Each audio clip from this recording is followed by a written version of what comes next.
marami kang business and mga trabaho ngayon, paano mo na-handle ang mga yon?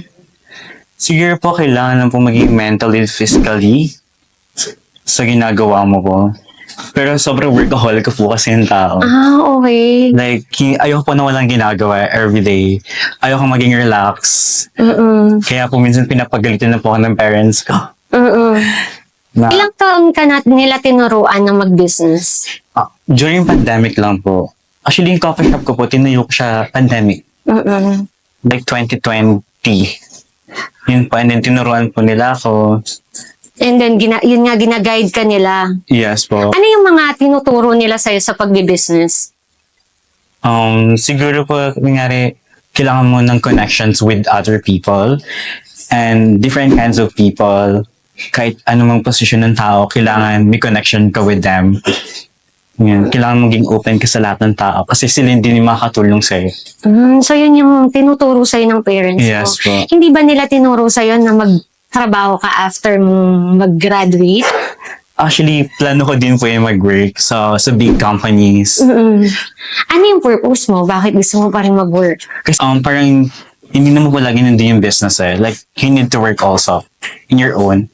Kasi sheltered nga po ako, binigay po sa akin. Pero gusto ko rin po mabalik yung mga tinulong sa akin ng parents ko.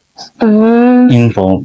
So parang gusto mong in that way na in-handle mo yung mga businesses nyo, is yun yung magiging parang reward mo rin sa kanila. Tama Yes ba? po. Yun po yung magiging reward ko. Yung mga binigay sa'yo ng parents mo, so yung ginagawa mo ngayon, it's part of the give back sa family. Tama ba? Yes po, tama po yan. And also, gusto ko pa po mahigitan yun. So gusto mo mapalaki pa yung mga businesses niyo? Yes po, kasi dream ko po talaga magkaroon ng sariling tycoons. Okay. Kasi hindi biro maging tycoon, lalo na dito sa Pilipinas. Yes po. Ang dami. Ang dami po nila, like Henry C., Jamie Subalde, Ayala.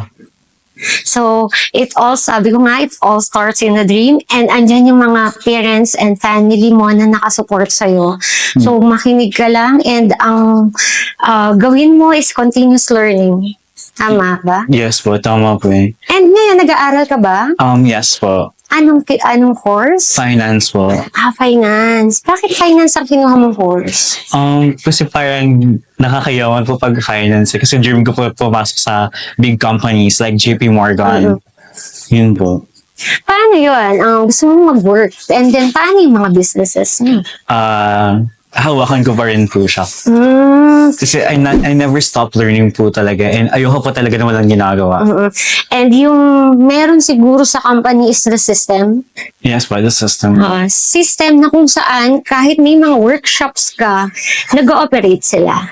Yes po, tinatawagan ko po sila and everyday nag-check po ako ng sales, ng marketing, ng new ideas kasi kailangan po yun sa business eh. So, ibig sabihin, na-oversee mo pa rin yung operations nyo.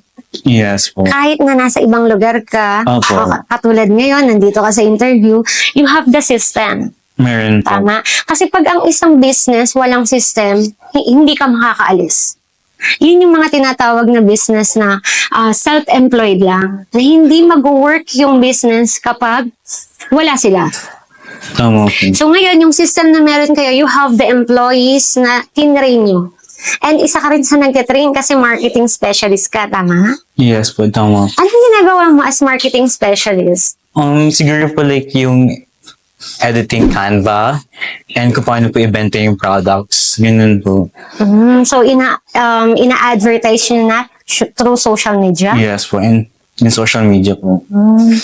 Saan naman nilalagay yung mga businesses? Saan nyo pinopost? Facebook, Instagram, TikTok po. So, ibig sabihin, ngayon, ini-innovate mo na. Yes po. Kasi yung parents mo is hindi sila, actually, ang mga sa age mo, you are Gen Z. Yes po. More on social media. And ngayon, malaki ang tulong ng social media sa mga businesses. Yes po. Especially po yung branding. Like, sobrang laki po ng tulong kung you know your niche po and your branding. Mas lalago po yung business nyo. Bakit mo tinayo yung Cups and Tots Coffee? Kasi po, kaya siya Cups and Thoughts Coffee, I love quotes po talaga. Like, ang dami kong thoughts about myself, with other people, Like, sobrang drama ko po talaga dati. Kaya po siya Cups and Thoughts. So parang ang ano mo doon sa coffee, kumbaga habang nagkakape yung mga nandun, Nag-iisip ko ng thoughts nag-iisip mo. ng mga thoughts na kumbaga it's their time to think and to have parang idea na habang nagkakape, maraming idea na pumapasok kapag nasa coffee shop mo. Yes Tama po, ba? tama po yun. Okay. Or pwede ko din po magmuni-muni. Time to rest. Yes po. Ganun po. Mahilig ka talaga sa coffee. Yes po, I love coffee po. Every day, hindi po ako mabubuhay na walang coffee. Kaya pala yun talaga yung niche ng business mo.